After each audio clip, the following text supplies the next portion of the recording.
Welcome back to the next episode of the Yu-Gi-Oh! Generation Next tournament here on the HomeBoiz channel.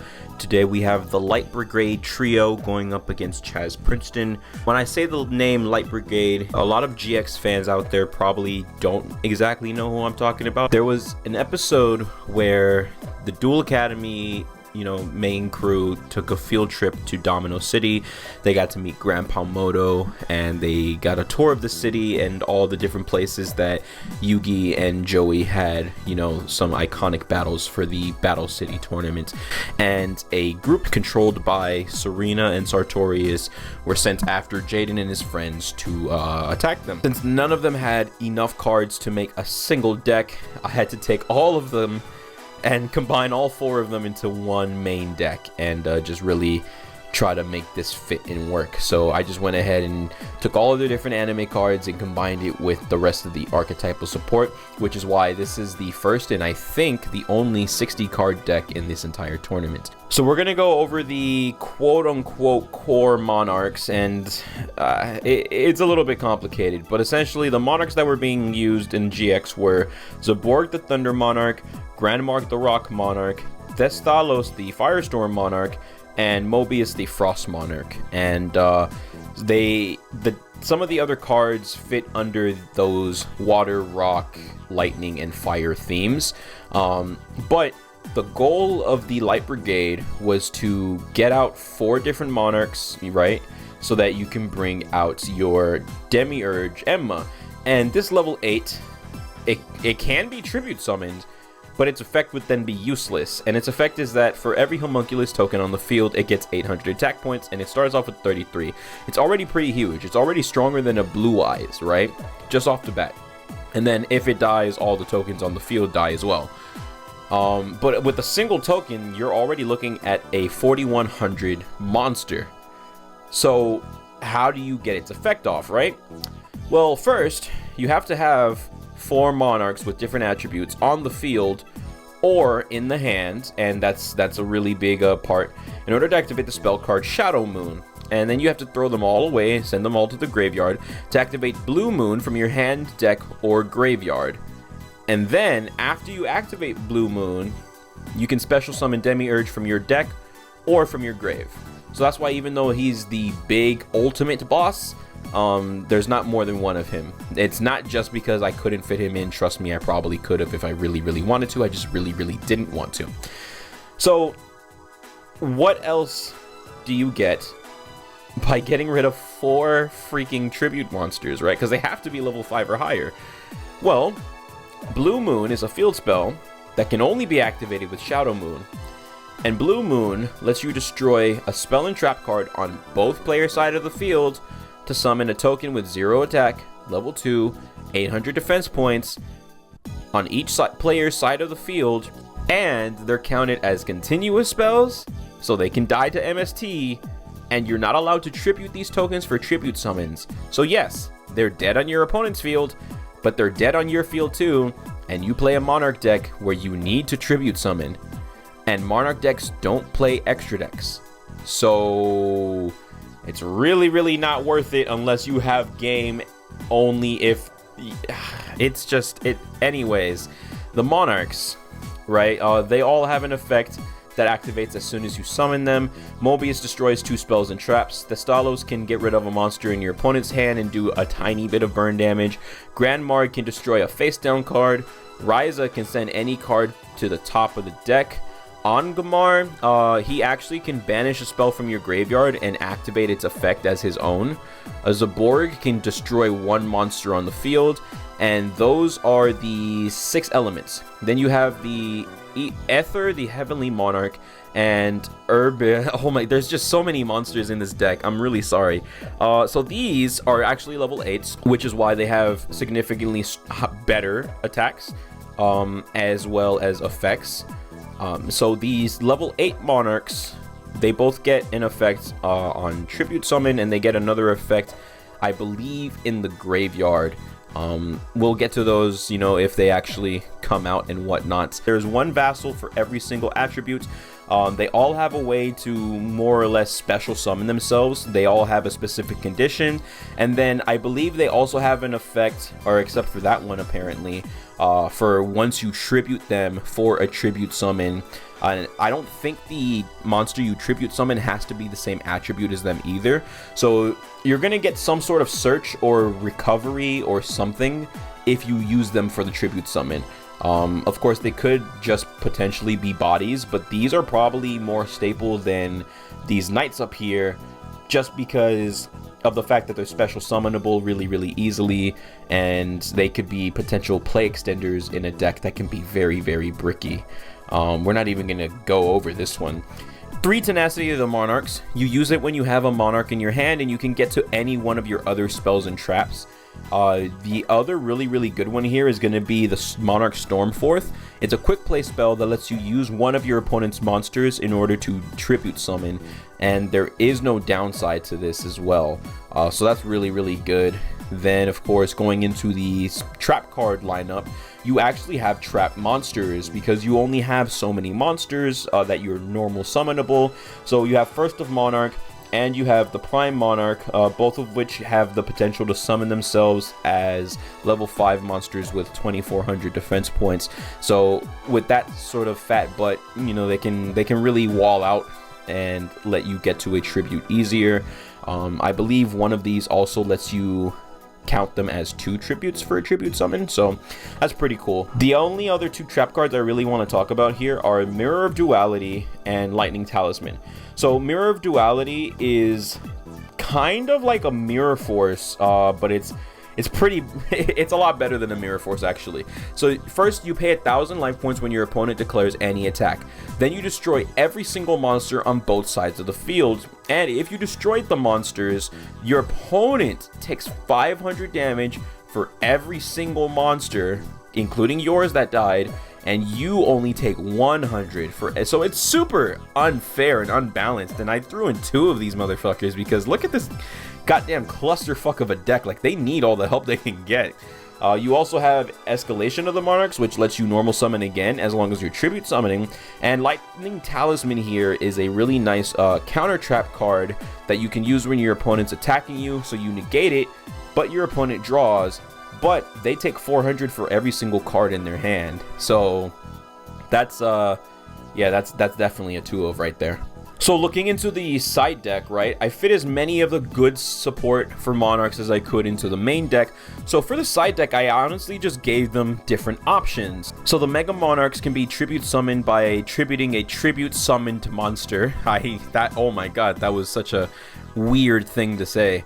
They also get an effect that activates right on summon, but also if you tribute somebody who has the same attribute as the Mega Monarch, then they get 2 effects on summon.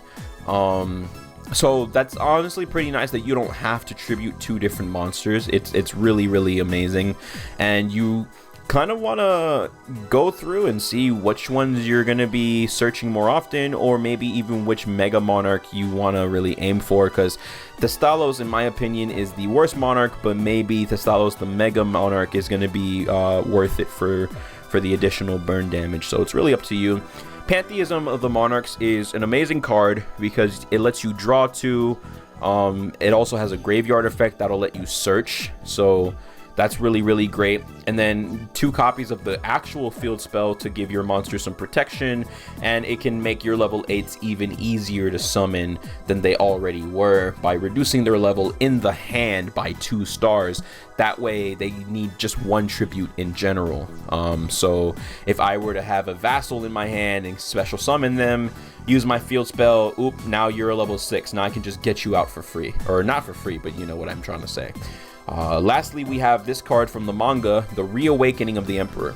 Now, while the Monarchs can be cool and can be really useful, their downside is that they're just vanillas after they're initially summoned, and that's only after they're tribute summoned. So Reawakening of the Emperor lets you use their effect 1 more time. I thought it might be a little bit too good if we had too many copies, or if we made it, especially because you can go ahead and you have 2 different cards that can help you search for it. So, you know, I just decided it would be nice and balanced to leave only 1, but hopefully all of the actual Monarch support as well as the side deck makes this deck somewhat usable, because let's just move on to Chazz, man. So when the randomizer went ahead and paired these two up, man, did they do a good job, because Chazz Princeton's deck is also an absolute clusterfuck. And he is combining 3 different archetypes in his deck. So, I mean, at least the Light Brigade mostly sticks to one archetype, you know, but we're gonna take a look at this first. I guess the easiest one to get out the way are the machine sides of his deck, right? So he has Machine Union monsters, and basically the way that they work is with every group of them, there's 3 different groups. You have one level 4 normal monster that has more attack points than the other pieces, and then you have effect machine monsters that equip onto this normal monster, or sometimes equip onto one another, and they give each other extra attack points. So for example, the XYZ Union monsters, right? You have X Head Cannon, Y Dragon Head, and Z Metal Tank, hence XYZ. Y and Z could combine together, equip onto each other to give each other, what is it, like 600 extra attack? Or each one of them, or even both of them, can equip onto X to give him extra attack points. So there you go. And that's essentially how these work. So then over here you have the B-Trons, which his partners are B-Tron 2 Beetle Turbo and B-Tron 3 Spider Base. Then you also have V Tiger Jet, who is only equipable with the W Wing Catapult. And now, so the whole thing here is essentially, yeah, you can give them a boost, or you banish them when they're equipped together, or I believe just on the field in general, to bring out all your different machine fusions. And so all of these guys down here, and trust me, these aren't even all of them, are some of the beasts that you can go ahead and create with these fusion pieces, I guess. The next side of the deck, which is probably much shorter, is the Armed Dragon deck, right? So the Armed Dragon monsters start with this little guy down here, 1200 attack, level 3. But the Armed Dragon level 3 evolves if he can survive on your field until the start of your next turn, right? So it's your draw phase, your standby phase comes around, and then that's when this guy evolves into the Armed Dragon level 5. And the Armed Dragons from here on out have more or less the same effect of you can throw away a monster to destroy monsters on your opponent's field. With Armed Dragon level 5, you destroy one monster with equal or less attack points of whoever you throw away. So if I throw away a Blue Eyes, let's say, I can destroy somebody with 3,000 or less attack points on my opponent's side of the field. But that's not the main trick you really want to do with this guy. What you want to do is you want to take this battle head and you want to actually kill someone in battle with him, because at the end of the turn that he fights and kills somebody, he'll evolve into the Armed Dragon level 7. Now, by throwing away a monster, you destroy all of your opponent's monsters with equal or less attack points. And the tricky thing is, Armed Dragon level 7 doesn't evolve on its own. So you have to somehow, in this 50 card deck with very limited searchability and drawability, find the Armed Dragon level 10 and keep the level 7 alive long enough to special summon the level 10. Level 10 lets you throw away any card in your hand, though, to destroy all face-up monsters your opponent controls, and he has 3,000 attack. So is it worth it? Maybe, sometimes, kind of depends on you. The last side of this deck is the Ojama side, and it started with this original trio of vanilla monsters that do absolutely nothing, but if you had them on the field at the exact same time somehow, you were able to use Ojama Delta Hurricane to destroy every monster, spell, and trap that your opponent controlled on their side of the field. But over the years, and with the help of the anime as well, these monsters have really expanded, and so they can do all sorts of things, from searching cards to changing the attack and defense of everything on the field. Now they can go ahead and search for your Armed Dragon stuff. They also have support with your machine monsters, or they can go ahead and summon a bunch of tokens that can do a massive amount of effect damage to your opponent and single-handedly turn the tides of the duel with a single normal summon and absolutely no other spell and trap support whatsoever. So looking into the side deck, we actually have a new evolution of these armed dragons, because something that I was struggling with and something that the Light Brigade trio actually suffered from is a lot of GX support started coming out over the course of this past year or whatever that I've been trying to do this tournament. So I went ahead and changed his entire side deck and incorporated all the new support cards that Chazz went ahead and got. Such as the new Armored Dragon, which falls in line with the Armed Dragon, makes it a little bit easier to get through them. But also, you have the Armed Dragon Thunders. And the reason, for those of you who probably don't know, is in the original Japanese content of GX, Chazz Princeton was actually named Manjome Thunder. And so, you know, these are a direct reference to his manga/anime counterparts. And they actually have a theme that goes along with a little chant that his followers used to do for him. So they would go 1, 100, 1,000, 10,000, Manjome Thunder, something like that. And these evolve much more efficiently than the original Armed Dragon monsters. All you have to do is throw away a monster from your hand. That's it. As long as it hits the graveyard, they can instantly evolve right into each other.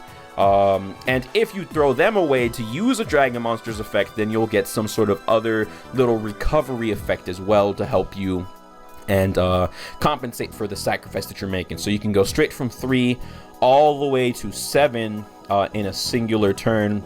You could also go all the way up to 8, or up to 10, excuse me. And following that little chant that I did for you guys, he has an effect based on his attack points. If he has a single attack point, his name counts as Armed Dragon level 10. That way, any support for this guy will also be support for him as well. If he has 10 attack points, control of him can never be switched. They can never steal him, you can never give him away. With 100 or more attack points, he can never die in battle. With 1,000 or more, once per turn during either player's turns, you can throw away any card in your hand to pick another card that's on the field, destroy it, and then give him an extra 1,000 attack points. And the reason you want to do that is because if you hit the 10,000, you can destroy every single card on the field except for himself. And the other spells and traps that they released also help in giving him 1,000 attack points at a time, and that's more or less what that does.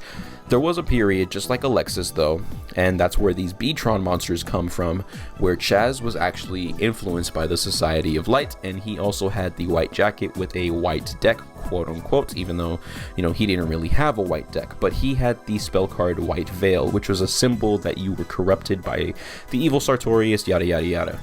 And the reason the White Veil is in this deck, on top of all that, is because they went ahead and printed what his Armed Dragon looked like when he equipped the White Veil. The Armed Dragon level 10 white. So you can go into one or maybe even both of these depending on the hand that you have. But his effect is you can banish any Armed Dragon monster from your field and or your graveyard whose total levels combined equal the level 10. Then if you do that, you can special summon him straight from your hand. So with that, you know, with this process that the Thunders go through of sending themselves to the graveyard really quickly to get to the 10, if you have the white in hand, you can go ahead and banish these dragons that you already leveled up to bring him out as well. Then, when you summon him, you can search for the White Veil. That's why there's only one copy of this super, really good negate card. And then he can also prevent you from taking effect damage, which is the effect of White Veil. That's its downside. And at the start of a damage step, if he's the one doing the attacking, you can also blow up any card on the field. So you're getting rid of monsters potentially, or field spells, and you're stopping spells and traps on your opponent's side of the field. It's really, really good. You have protection, you have Link Monster to get through some of your machines a little bit better. There's a lot of things that this deck is capable of. The question is, can you get the cards you need when you need them? Let the duel begin. It's round 1 of this duel, and we're going to have Chazz Princeton going first. He's simply going to set 2 trap cards and a face-down monster and pass it over to the Light Brigade. So for the Light Brigade, they were lucky enough to start off with Pot of Greed, so they're actually going to go ahead and start this duel with 7 cards in their hand. But first, really quickly, Chazz Princeton is going to activate the Ojama Duo. Now, this is going to put 2 tokens with 1000 defense on the Brigade's side of the field, and if these tokens get destroyed, then they're going to take 300 points of damage. But this is actually really important because Duo can let you search for Ojama cards if this trap card is in your graveyard as well. So to begin their turn, they're going to go ahead and summon the Ice Knight with 1300, who's going to boost himself automatically to 1700, set a card face down, easily run over the Winged Catapult, and pass it back over to Chazz. Now, initially, he has absolutely nothing to work with, but as we mentioned, he very smartly, went ahead and put Duo in his graveyard. That way he can search for 2 cards that he himself really wants. So he's going to go ahead and summon out the Ojama Blue and the Ojama Pink. When Pink links the field, both players can draw one and then discard one, and if you actually throw away an Ojama card, and it doesn't have to be a monster, which is really, really good, you can actually temporarily block off one of your opponent's monster zones, so it's an okay card. But what's most important, outside of getting a card you don't want to draw out of your deck, it's really, really good that he brought out Ojama Blue, because when Blue dies, you can get any 2 Ojama cards. So there goes Duo. Now it's officially the Brigade's turn once again, and they're actually going to activate the effect of Mithra, the Thunder Vassal. So she can special summon herself for free, but in exchange, your opponent, Chazz, is actually going to get a token with equal stats, level and all. But with 2 monsters, because these tokens aren't allowed to be used for a tribute summon, now they have enough pieces to summon Erebus, the Underworld Monarch. I'm probably butchering his first name, but you guys understand more or less. So there he goes, and so it looks like they have the same effect as the Mega Monarchs. You can use a tribute summoned monster to play these guys as well. So he's gonna actually go ahead and throw away 2 Monarch spells and traps with different names from either his hand or his deck, and that's good because he can easily pick 2 cards that have graveyard effects, or pick 2 cards that are just going to be useless to him right now. He also does have 1 tribute monster now for the effect of Shadow Moon, so he needs 3 more, and then he can get out his big ultimate boss. But also they're going to use the effect of Thunder Vassal really quick, which I'm not familiar with. It's a 60 card deck, so please forgive me. You can tribute summon 1 monster during your main phase in addition to your normal summoner set. Alright, and then if it's used for... Okay, so that's it.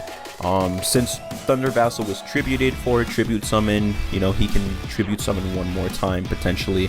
He went ahead and threw away Frost Blast and Prime Monarch, and now he's going to be able to destroy shuffle back the Ojama Blue, it looks like. And now they're going to go ahead and use the effect of Prime Monarch. By banishing another Monarch spell or trap from the graveyard, it can summon itself with a nice 2400. Now he's going to use the effect of Gurum, the Storm Vassal, in order to take back Erebus to special summon itself. He does get to tribute summon 1 more time, so there comes Erebus once again, so that he can get the effect once again, as well as getting the Garum's effect. So when he gets tributed, you can add another vassal, essentially. It could be any monster with this attack and defense stat line, but obviously that's going to be another vassal, and he got rid of the Ojama Pink as well. So Chazz lost the 2 monsters that he searched for, and now at any point in this duel he could draw the monster that he didn't want to draw. So that's definitely a dilemma right there. But this is going to be a big brain move right here. So during the draw phase, he's going to activate this quick play spell, Arm Dragon Flash, and it summons any level 3 Arm Dragon to your field. Now, and then it comes out of your deck. So now, with the Arm Dragon level 3 being on the field in time for the standby phase, it could automatically evolve itself into the Arm Dragon level 5. He does have 2 trap cards. He's going to decide to only set 1 for whichever reason. He's going to destroy a token, which is, it's an Ojama token, so there goes 300 life points. And they're actually going to use the Prime Monarch before Chazz gets to finish up his turn once again. It's not strong enough for Arm Dragon level 5 to kill, but since he killed a monster this turn, he'll evolve into the level 7, which has the exact same attack points as the Erebus. So, field presence wise, right? The Light Brigade has a good monster setup going for themselves, and they do have a face down that could potentially be concerning. However, Chazz has an equally threatening monster with an effect he could use every turn in theory, and he has 2 face downs. So Really, I would actually say that Chazz has the better board here, but you know, with a bigger hand size, let's see what's going to happen. Chazz is going to flip open the Ojama Pajama, and Ojama Pajama is one of my favorite trap cards of all time. It gives both the Armed Dragon monsters and his Fusion Machine monsters a bunch of protection. It also lets him search an Ojama card and then throw away any card in his hand during both players' turns once per turn. So that's really, really great. He can only protect his monsters though, depending on how many Ojamas are in his graveyard or his hand or his field, because he has to banish those cards in order to keep them alive. But you know, still, it shouldn't be too hard to load them up. It looks like he actually got into the Angmar, the Witch Monarch, so now he's going to be able to banish a spell card in his graveyard and use his effect. So they're going to go ahead and search the Ojama Delta Hurricane here, setting up for, looks like, to use it later on, and they're going to throw away the Oja Marking that was in their hand. So I guess that's what they were saving that for. He drew the 2 cards, got to set one face down, still has no way of getting over the level 7, so they have to pass their turn.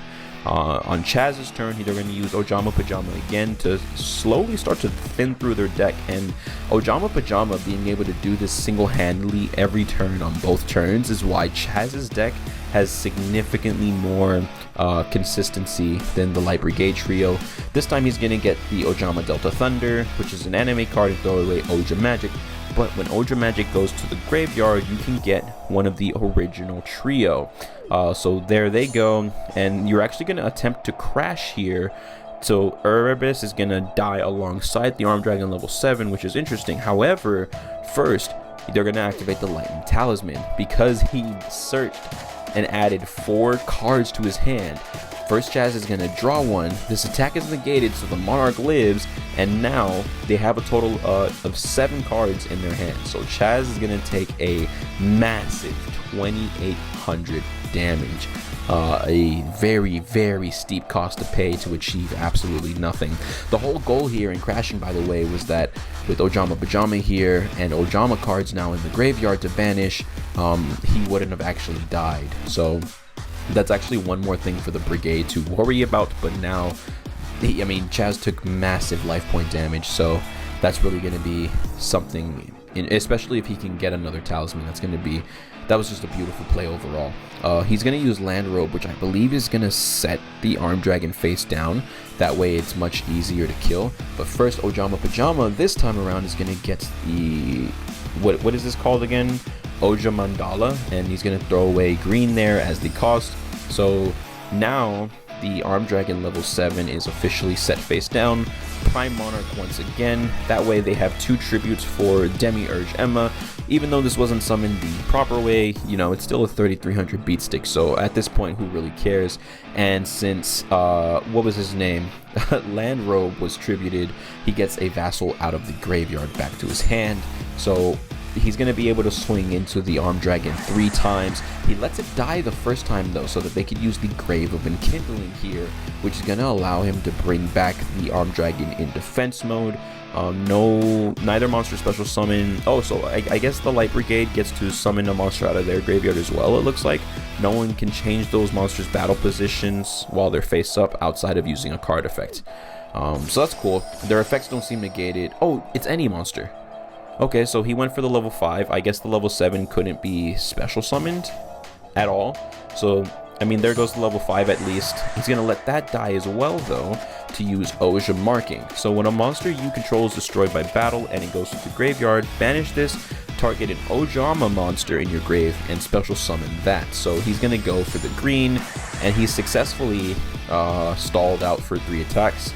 I guess he just didn't need to keep the level 7, or maybe there just wasn't enough stuff he wanted to banish, but I don't know. We'll see the process in a second. First, though, at the end of the turn, he's going to use level modulation. So Light Brigade gets to draw 2 cards, and you get to summon a level monster from your graveyard, ignoring the summoning conditions, even if you didn't summon it properly the first time. But it's never allowed to attack or use its effects for an entire turn. It's the opponent's turn, though, so that doesn't matter.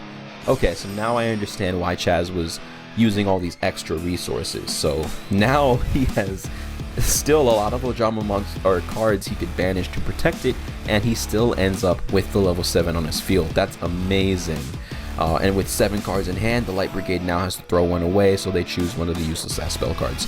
On Chazz's turn now, he's going to use the Armed Dragon, get rid of an Ojama in his hand to destroy the 1 token for a quick little 300 points of damage. Ojama Pajama is now going to search for, I forget, Oj Assimilation, I believe it's called. And throw away black. Now, with the 3 original Ojamas in the graveyard, he can use Oja Mandala by paying 1,000 life points. So now he's officially at half life. He can bring out the 3 original Ojamas back from the graveyard onto the field, and that was the goal the entire time, setting up for Ojama Delta Thunder. You can only use this by throwing away Ojama Delta Hurricane from your hand. When you have the 3 original Ojamas on your field, you get to blow up. Oh my god. What? Wait. That was so much damage. Your opponent takes 500 points of damage for every card in their hand and on their side of the field. Then you can throw away the Ojama Delta Hurricane from your hand or your deck to destroy every single card your opponent controls. However, he did destroy the Dormant Volcano, so your opponent, which is Chazz in this situation, is going to lose 300 life points. And then on the next standby phase, both players can search for a fire monster from their deck. Demiurge does not get an effect because there's no tokens on the field, so there's that. Erebus is going to do something as well. This is such a fat chain, oh my god.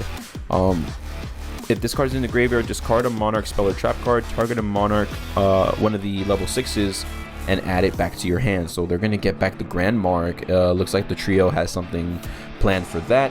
There's the quick 300, and now back to Chazz. He's going to Polymerization, I believe. Yep, he's going for the Ojama King here. So Ojama King has 3,000 defense points, and it can lock up 3 of your opponent's monster zones. So now the Light Brigade has to work with the Tribute Summon deck with no extra deck, with only 2 monster spaces. But to keep things going, they're going to use the Oj Assimilation. You can banish Ojama monsters from your hand, field, or your graveyard in order to summon some of those Machine Union monsters, including the vanilla, from your deck or your graveyard. So they're going to banish 3 in order to get out the OG XYZ Union Machines. And oh my god, that was that was insane. I guess even Edo Pro can't handle this duel. XYZ Dragon Cannon has officially hit the field, and this is just overkill. Like, Chazz very, very clearly had game already, but by banishing Oj Assimilation, keeping things going, you can take 3 banished Ojama monsters, shuffle them back into your deck, and then draw a card. So he went ahead and, oh, he drew pink. Okay, that's pretty cool. So he just went ahead and set that really quick, and I mean, like, I was wrong. He might be able to keep things going a little bit. Here comes the Prime Monarch to take 1 attack for him, and nope. Chazz takes round 1. Here we are for the next duel between Chazz and the Brigade, and Chazz is going first once again because Chazz is the absolute Chad and he fears nobody. He's going to go ahead and just set 2 cards really quick and pass it right over to the Light Brigade. And they're going to open up with Pantheism, which Chazz is going to respond with Ojama Trio to block up 3 of his zones. So Pantheism is going to put the Prime Monarch in the graveyard and then allow the Light Brigade to draw 2 more cards out of their deck. And that in itself is problematic because the Prime Monarch wants to be in the graveyard as opposed to being on the field. Now Pantheism is going to banish itself from the grave in order to pick, let's see, they picked 2 copies of Monarch's Erupt and 1 copy of the Prime Monarch. For whatever reason, Chazz went with the Monarch's Erupt, so I don't know, I think it's random, I'm not entirely sure, but so they get their Erupts. Now here comes the Berlineth, the Firestorm Vassal, to special summon itself by throwing away one of the other vassals that was in his hand.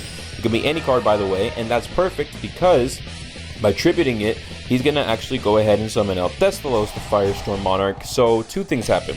Until the end of the turn, the vassal can remove from play a card in Chazz's hand. It is not random. And then Thestalos picks a random card in his hand, and if it's a monster, it gets sent to the graveyard, and the opponent, Chazz, takes damage.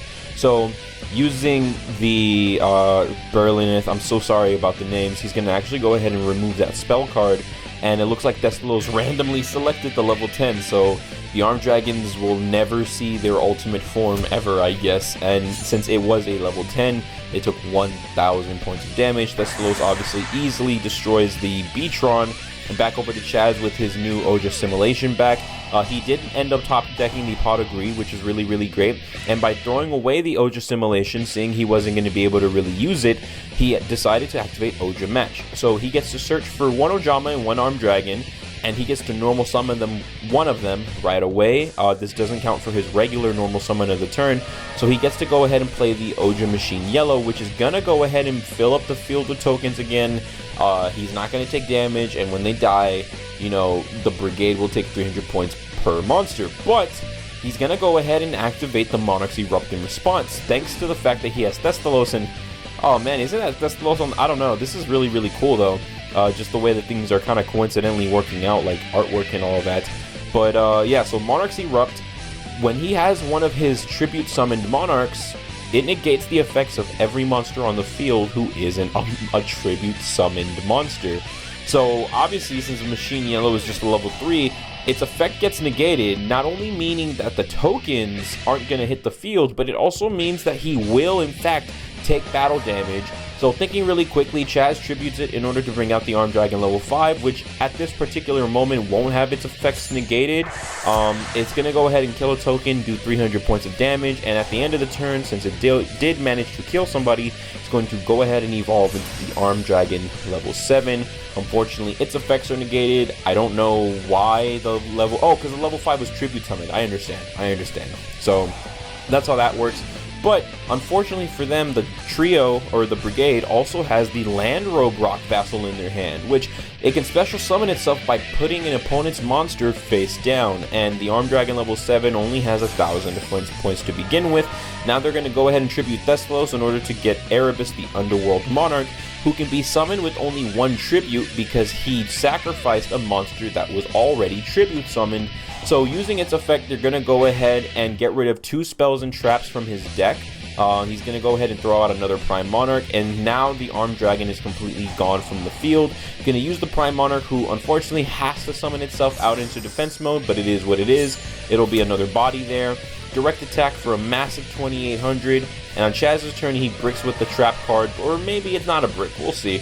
He decides to swing in with the Armed Dragon level 3 in attack mode just to get over the Rock Vassal really quickly and pass it back over to the Light Brigade. They're going to go ahead and tribute their Erebus Monarch, arguably a Mega Monarch, in order to bring out the Chaos, the Mega Monarch. I never know how to say this guy's name. But he can go ahead and not only banish a card, but I believe since he tributed a dark monster, he gets to banish 2 cards. And since Erebus went to the graveyard, he gets his own effect off as well. So there's a lot going on. He gets to banish both of Chazz's cards, throws away something from his hand, it looks like, to get Erebus back to the hand, deals 1,000 effects damage, and this round goes to the Light Brigade. So here is the next round between Chazz and the Light Brigade. Chazz is actually going to go ahead and set 3 cards and just pass it right back over to the trio. However, he's going to use both the Ojama Duo and the Ojama Pajama. So the Duo is going to go ahead and set up the 2 tokens and also give him the Grave Effect next turn. Pajama does nothing yet. It's going to go ahead and activate right when I said that. But first, Tenacity, you know, it's going to go ahead and since he has a Monarch in his hand, it's going to give him a spell or trap card. Pajama is going to search for Delta Hurricane and throw away Oja Magic, and over here they're going to search for Pantheism of the Monarchs, which, you know, is going to give them a draw 2. So first, Oja Magic went to the graveyard, so here comes the 3 original Ojama monsters. They went ahead and discarded the Prime Monarch and got 2 more cards. You can go ahead and special summon Escher, the Frost Vassal, if your opponent has at least 2 cards in their spell and trap card zone, which Chazz does. And now with the Pot of Greed to draw 2 more, that does not look good for Chazz. So you're going to go ahead and see the Mobius the Frost Monarch hit the field here, which can destroy the 2 cards in Chazz's spell and trap card zone. But first, before it pops, the quick play spell Oja Match activates. So by throwing away an Ojama monster in your hand, you can search for an Ojama and an Armed Dragon, and then you can normal summon one of the 2 monsters you just searched for, and he's going to go ahead and normal summon the Ojama Yellow on the Light Brigade's turn. right before these 2 cards get destroyed. And the reason that's important is because the Yugioh machine yellow can go ahead and spam the field with a bunch of tokens, and Chazz doesn't take damage from any of them battling. The Light Brigade is also going to go ahead and banish Pantheism so that they can go ahead and get a search out of one of 3 cards. I don't think it tells you which cards they went ahead and... Okay, it does. So he chose 2 domains so that he had a good chance of getting one of those field spells, and he chose Tenacity, which could still search the field spell. So it's a random choice, and Chazz happened to pick the field spell, surprise, surprise. So you're going to go ahead and see that activated. Now, the downside of the field spell is you can't use your extra deck, but the plus side is I believe it gives your... Yes, so it gives your monsters 800 attack points when they're in the middle of battle, if they've been tribute summoned. And then, you know, it could reduce the Mega Monarchs by 2 stars, so they only need 1 tribute no matter what the monster is. You're gonna see the Prime Monarch hit the field here really quickly. I'm not sure why at this specific moment, but I mean, whatever, you know.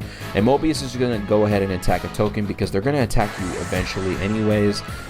When these tokens die, not only does Chazz not take any damage, but the Light Brigade will take 300 points when they get destroyed. So that really sucks. If anything though, I would have almost said you don't do that, because then they have to use their battle phase to clear up space for them to summon more monsters. So I would say that's a misplay on the Brigade's part. Chazz gets his own Pot of Greed and gets a really great different dimension hanger, which will banish 3 of the machines out of his deck. Really quick though, Escalation of the Monarchs is going to activate here to let the Brigade tribute summon in the middle of Chazz's turn. So for the different dimension hanger, he went ahead and picked 2 Beatrons and a W-Wing Catapult. So whenever their support monsters get summoned out to the field, you know, they automatically come out of the hanger and they equip onto that monster. However, first we're going to also see on this side Mobius the Mega Monarch, and you're going to see 2 effects here since he was summoned with the water type.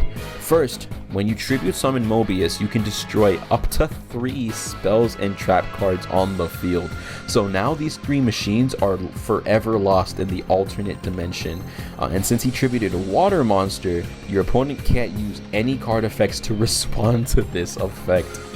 Okay, so it looks like he missed timing, it would seem. So he doesn't get to do that. That actually really sucks. Stupid timing. It says if though. No, it does say when. Yeah, okay, so that has to be like the last thing, or like the only thing that happens. Yu-Gi-Oh's technical like that, so that really sucks. They could have had better timing activating the trap card, but whatever. The Yugioh machines are now going to crash into the Mega Monarch. That way they can do a bunch of damage and clear up the field. Interesting that he chose to use all of them. Now you're going to go ahead and banish the duo to bring out pink and blue once again, an infamous duo. Now you're gonna summon Ojama Black in attack mode, 0 attack. What a spicy play. No idea what the plan is here, but I really like it already. The Monarch Stormforth is going to activate, so he can use one of Chazz's monsters for a tribute summon. He got rid of blue because its effect only activates when it gets destroyed in battle. Now Margus hit the field. He's going to go ahead and copy the Pot of Greed again. Jeez. Alright. Prime Monarch is going to go ahead and destroy the Ojama Black because it's strong enough to do that, I guess. You know what I'm trying to say. Pink dies, so they both draw 1 and discard 1. He discarded yellow, and the Brigade discarded Light Talisman. Alright, so that's a really great trap card, so they must be feeling very confident for securing a win here. Hits directly for a 2800 damage. Chazz's turn now. He's gonna he has the other Yugioh machine yellow, so here comes another field full of tokens. And is he gonna go ahead and activate his... Yes, he's gonna activate Ojama Country. So these 2 monarchs now have 1000 attack points, and this has 2400. Essentially, Ojama Country swaps the attack and defense of everybody as long as there's 1 Ojama on the field somewhere. But over here on the Brigade side of the field, they're going to tribute Onmark to bring out Erebus to get rid of that, right? He bounces something back to the hand. Okay, so he bounces the Yugioh machine, I guess, so that they won't be able to get to it again, and Pantheism is in the graveyard now. So now Chazz can go ahead and really start to cause major problems for the Brigade. They're going to go ahead and get rid of Erebus, though, to get out Chaos, the Mega Monarch. So on tribute summon, target a card on the field and banish it, then inflict 1,000 points of damage. Then if it was a dark monster, which it wasn't, right? I mean, yeah, because Chazz doesn't have any dark monsters, so we can skip that part. But Chaos was tribute summoned using a dark monster, so he can banish 2 cards instead. So he's going to target the Hanger and the Ojama Country. But first, here comes Ojama Pajama. Gonna go ahead and throw away the Oja marking. I believe that's the same card that he searched as well. So he just basically got that into the graveyard. Everybody's points are going to go back to normal, and all those machines are officially lost in the alternate dimension. Pantheism is going to go ahead and give the Brigade the first Monarch trap card. So he's going to set that for later, and he's going to run into some of these tokens and try to clear the field a little bit quicker. That way he can hopefully start attacking directly on the next turn. But of course, Chazz drew another Oja machine. Ojama Pajama is going to throw away that armed dragon that's been sitting there to get Oja Mandala. So already really not looking good for the Brigade once again. They're going to go ahead and crash the tokens for another 600 points of damage. And since Oja machine went to the graveyard, Oja marking banishes itself to bring back the Oja machine, which is going to bring out another 4 tokens. So the Light Brigade is about to suffer another 1,500 damage. The plays on Chazz's part are phenomenal in all of these duels. It's some of the most, and here comes the second Oja machine yellow. It's like using Erebus to bounce Oja machine actually just backfired in the worst possible way. So now the life points are very even. The board is once again very Chazz dominant, but before he goes ahead and passes his turn, Light Brigade's going to use Escalation to summon the Grand Marg to pop one of his face down cards. Chazz has Ojama Delta Hurricane, Oja Mandala, and Ring of Destruction. Looks like Grand Marg is going to end up popping the Ojama Delta Hurricane, so there goes that strategy. Chazz isn't going to be able to wipe his field and then attack directly anymore. So let's see what he can do later on. First, it's going to be the Brigade's turn once again. He got the Guram. He's going to bounce back the big Mega Monarch in order to summon the Guram out to the field, and this is a special summon. Chazz is going to take this opportunity. What a troll, to search Oja Magic to throw it away so he can get the 3 OG Monarchs. Ojamas, I'm sorry. Then the first Monarch is going to activate as well to summon itself as a token really quick in defense mode, so because why not? And okay, so it could be used as 2 tributes like I mentioned, and I believe it is a dark monster. So here comes Caius once again. Okay, I guess he wants to get Garam's effect off as well. I understand. So yeah, here comes Caius to banish 2 monsters now, and Garam is going to go ahead and give him another vassal that he can use. He's going to banish, it's the same thing, whatever. I guess Garam isn't going to activate after all. He gets to clear the field of the tokens, but first, with Chazz at 2,200 life points, and the Light Brigade at 2,600 life points, and the loss of the Ojama Delta Hurricane, meaning he has no guaranteed win condition, he activates the Ring of Destruction here, which will blow up a monster on the field, and both players take damage equal to its attack points. So while the Light Brigade should have probably won this duel, round 3, is now a tie. Okay, this has never been done. Moving on to round 4. Round 4 of the Light Brigade versus Chazz. He's going to go ahead and start off with Adia, the Heavenly Squire, which is kind of like a vassal, but not really. She's going to go ahead and bring out Eidos, the Underworld Squire, from the deck. Eidos was now special summoned, so there goes Adia, and now you can summon out Zaborg, the Thunder Monarch. He does not have a monster he can destroy really, so he has to go ahead and kill Eidos because the effect isn't optional. But since Eidos died, he can banish himself and bring back Adia from the graveyard. So it's going to be sitting there for the Mobius to be able to be tribute summoned later on. Chazz didn't like his hand, so he used Magical Mallet, which can shuffle back any cards from his hand that he wants, plus in the anime, shuffle itself back, and then he draws all those cards. So now he has a brand new hand of 6.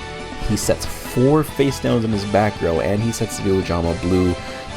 He's going to really be stacking up here. Oh my god. But Mobius is going to hit the field to destroy 2 of those cards in the background. So he actually hits the Ojama Duo and the Ojama Pajama, which are both cards that Chazz can actually react with first. So he's going to search the... he's going to troll with the Oja Magic, and he's going to put 2 tokens on the field to block 2 monster zones, basically. And there goes the 3 OGs. Mobius is going to attack first. He attacked the blue, though. So now he gets the Ojama Country and another Ojama Pajama.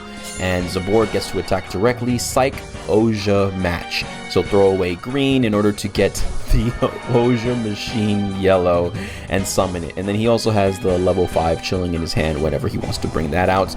But first, here is a field of 5 of the most annoying monster in Yu-Gi-Oh! There goes 300 points of damage. When it looked like Chazz should have took 24, he flipped the tables on the opponent's turn. Holy shit, these plays are ridiculous. Ojama Country is hitting the field now. So with the attack and defense point swap, obviously all the Monarchs have only 1,000 points now. And the tokens are easy enough for the tokens over here to kill as well. Here comes the Armed Dragon level 5 now. So he's going to go ahead and set himself up to evolve at the end of the turn. And he successfully clears the entire board while still keeping 2 yellow tokens on his side of the field. Chazz hasn't taken a single point of damage. The Light Brigade is down to 6,100, and here comes the Ojama Trio to block off 3 whole monster zones from the Brigade side of the field with only 0 defense points. Ojama Country can also throw away an Ojama card in your hand to summon an Ojama from the graveyard. So here comes blue, so that if it dies in battle once again, he gets 2 more cards out of his deck. Here is the 2,800, or actually the 1,000 attack, but the Monarchs also only have 1,000 attack anyways. It's really not going to be worth it because, I mean, he can't do anything. Chaos needs 2 tributes. This is, yeah, holy shit. He's in big trouble. Here comes the Ojama Pajama to get the Mandala. X-Head Cannon just because it's a big beefy monster. Use these 1,000 attack monsters to affect damage, and then Chazz gets the first swings directly. The Light Brigade draws, and what's its name again? Escher, the Frost Vassal. He can't really do anything with it though, so he sets 1 Vassal, sets a bluff, and he passes turn. And then Chazz just has an awesome board. He can search every single turn. Chazz controls this. So round 4 goes to Chazz Princeton. Alright, round 5 between Chazz and the Light Brigade. And Chazz is going first with his Beatron 1, the Beetle Top. And he's going to pass turn with the face down card backing him up. Here comes Mithra, the Thunder Vassal. So a token goes onto Chazz's field, tributes for Zaborg to destroy the Beatron. And then Mithra is going to activate her effect so that Light Brigade can tribute summon 1 more time this turn. He's going to tribute the Monarch to see Ryza, and Ryza can actually bounce any card on the field. He's going to choose the token to get rid of. That way he can potentially swing for 24, and he does. Now sets 2 cards face down. Chazz's turn sets up Ring of Destruction. Let's see if he can get another tie game. He's going to set a monster and pass it back over to the Brigade, who summons Edia to summon out the Berlin, the Firestorm Vassal, out of their deck. You're actually going to use the Ring of Destruction now to get rid of the Monarch, who was the only threat. 2,400 is a lot of damage either way, and 800s can't comfortably swing onto anything because what are the chances that they're going to die? Even an Ojama monster has enough defense to, fare or defend them off. So Chazz is just going to end his turn confidently and start slowly stacking up his hand. Light Brigade has to just play defensive as well. He was not able to, or just chose not to, use the Armed Dragon Flash there. He's probably saving it. There goes the Thunder Knight, though, with 1,700 attack points thanks to its effect. But it swings into a 2,000 defense Beatron 3, the Spider base. So fortunately, no progress is made yet. Again, but the Different Dimension Hanger is going to go ahead and change that potentially by getting rid of 3 whole cards out of Chazz's deck. He chose the W-Wing Catapult, Z Metal Take, and the Y Dragon Head. So really, when you see the V Tiger Jet or the X-Head Cannon, stuff is about to go off. But on the Brigade side of the field, they managed to get the domain of the True Monarchs, and they have a Mega Monarch in their hand who they're going to go ahead and reduce down to a level 6.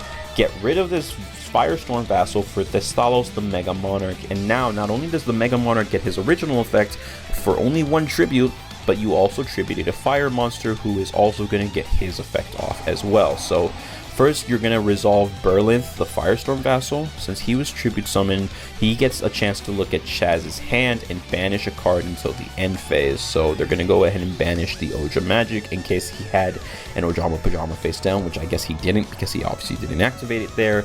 Then Thestalos is going to go ahead, look at your opponent's hand, throw away a card, and then if it was a monster, do its level as damage times 200. And then since he used a fire as tribute, you can also do 1000 points of damage after that. So 1400 damage. Chazz is down to only 18. The Mega Monarch kills the Beatron, but here comes Grave of Enkindling to bring it back.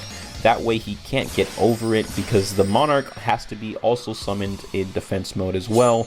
Oh, I lied because this is a Thunder monster, so he gets another 400 attack points, gets over the Beatron. Wow. Alright. Chazz gets back his Oja Magic. What's he gonna do? He tops decks the Oja Machine Yellow. Of course he does. The luck of this man is godly. And he's just gonna go ahead and end his turn there. What a goddamn troll. So he can't switch this thing's position, and attacking them would mean freeing up space. So he learned his lesson, so he doesn't attack them. He lets Chazz make the move. He drew the Ojama Pajama, which is hectic, and he already has the Oja Magic in his hand. Brigade still can't break through all the tokens and then accomplish something, so he doesn't do anything. Ojama Pajama is going to activate. Now he can get the 3 OG Ojamas, and he gets the... No, I lied. He's out of them. They're already dead. But he gets the Oja Assimilation, which is going to play a big part. But first, by paying 1000 life points, here comes the Mirror of Duality. So Chazz is about to take 500 points of damage for every single monster on the field that gets destroyed. And it looks like Light Brigade took a bunch of... Oh, because of all the Oja Machine tokens. Damn, but he lives. Chazz takes 2500. This round goes to the Light Brigade. Alright, I never thought I'd say this, but round 6 of Chazz versus the Light Brigade. It's do or die unless he manages to tie again. And I don't like what I'm seeing because he has another Onmarg. He has Pantheism for draw and for search.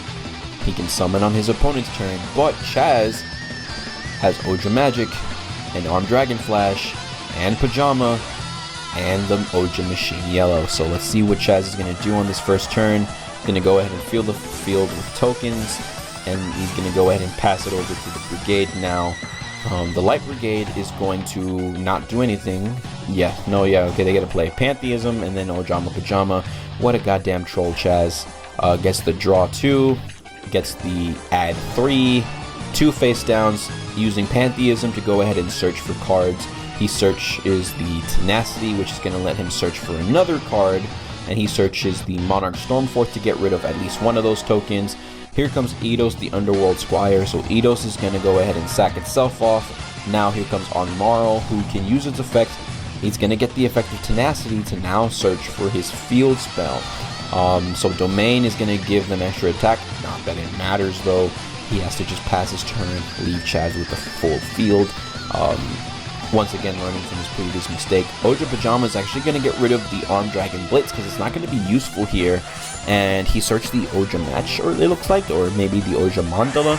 But the Light Brigade had another Mirror of Duality in this round, and nice and early. So got rid of all the tokens at once. He's going to take 3, 6, 9, 12, 1500. But Chazz takes 25, and then he goes ahead and takes, what is that, 500 points after that?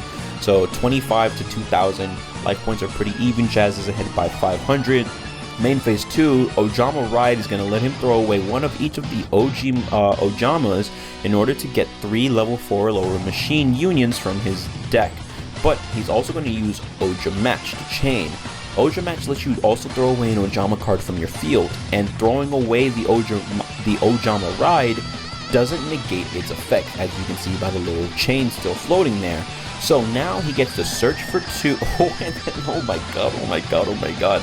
Then he gets to chain the Armed Dragon Flash to summon out an Armed Dragon monster, the Armed Dragon level 3, He's gonna use the Arm Dragon level 3 to tribute summon the Arm Dragon level 5, and then he's gonna summon out the B-Tron 2, the W-Wing Catapult, and the B-Tron 3 Spider Vase. And that's because Ojama Ride said Union monsters, meaning you aren't allowed to pick the normal monsters because they don't have this word Union in their text. So he got those out. He uses the 2 Union monsters though in order to bring out the Union Carrier, and is gonna, the Union Carrier is gonna go ahead and equip the Arm Dragon level 3 straight from his deck onto the Arm Dragon level 5 to add on its 1200 attack points to the level 5, which is ridiculous. It's gonna go ahead and add use the effect of the Prime Monarch now, and it looks like it didn't do anything. No, okay, so he can go ahead and shuffle back some Monarch spells and traps to draw if he wants to. But here comes Stormforth, and here comes Ojama Pajama once again. He's gonna troll with the Ojam magic just to get rid of it, because doesn't he? No, okay, yeah, nothing. And he's gonna get rid of the level 5 with Stormforth in order to hit with Ryza the Mega Monarch, and he did tribute a wind monster. Okay, so first of all, he gets a targeted card in the field and one in any graveyard. And oh my god, place the first one, the one on the field, onto the top of the deck in any order. What? This is crazy. Okay, let me just see. So Jama Pajama level 3 and Union Carrier are gonna go back to the deck, and I'm guessing he chose to put the level 3 on top first.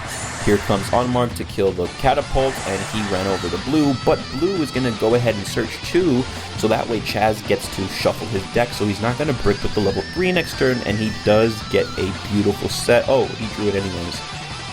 Alright, well that doesn't matter because he has a beautiful Ojama Mandala to get back the OG from his graveyard, and now the combo that we all know and love, Ojama Delta Thunder with the Ojama Delta Hurricane. Really quick, Prime Monarch's gonna activate to go ahead and bounce back 2 trap cards from grave. He drew the first Monarch, 3000 damage. The board is clear. Since this Union Carrier went back to the extra deck, he gets to bring it out once again. And now he has, with the Arm Dragon level 3 that got sent back to his deck, enough points for game, but he's gonna go ahead and sauce on this man. Give it another 1000 attack points. Here, okay, yeah. So here comes the Prime Monarch. So I guess he kind of had to do the extra 1000, but it's not enough to get over the trap card, man. So he has to pass turn. The Light Brigade, unfortunately, doesn't have anything they can do either. They set and pass back to Chazz. He gets another Ojama Pajama. Union Carrier will give the Arm Dragon level 3 another 1000 attack boost. Now it's strong enough to kill the Monarch one time, but it can bring itself back. And we're really just playing a game of tag. Ojama Pajama is gonna not do anything, unfortunately. No, it's gonna search and discard, but here comes Lucius, the Shadow Vassal, as well. Onmark got banished from the graveyard. He put Ojam marking into the graveyard so that he could use the graveyard effect later on. Now, with 2 monsters on his field, he would be able to summon the Mega Monarch, but he's gonna use Stormforth to get rid of the problematic Union Carrier. And here's Mobius, the Mega Monarch, to destroy 3 spells and trap cards on Chazz's side of the field. So now down to a 1200 attack dragon once again.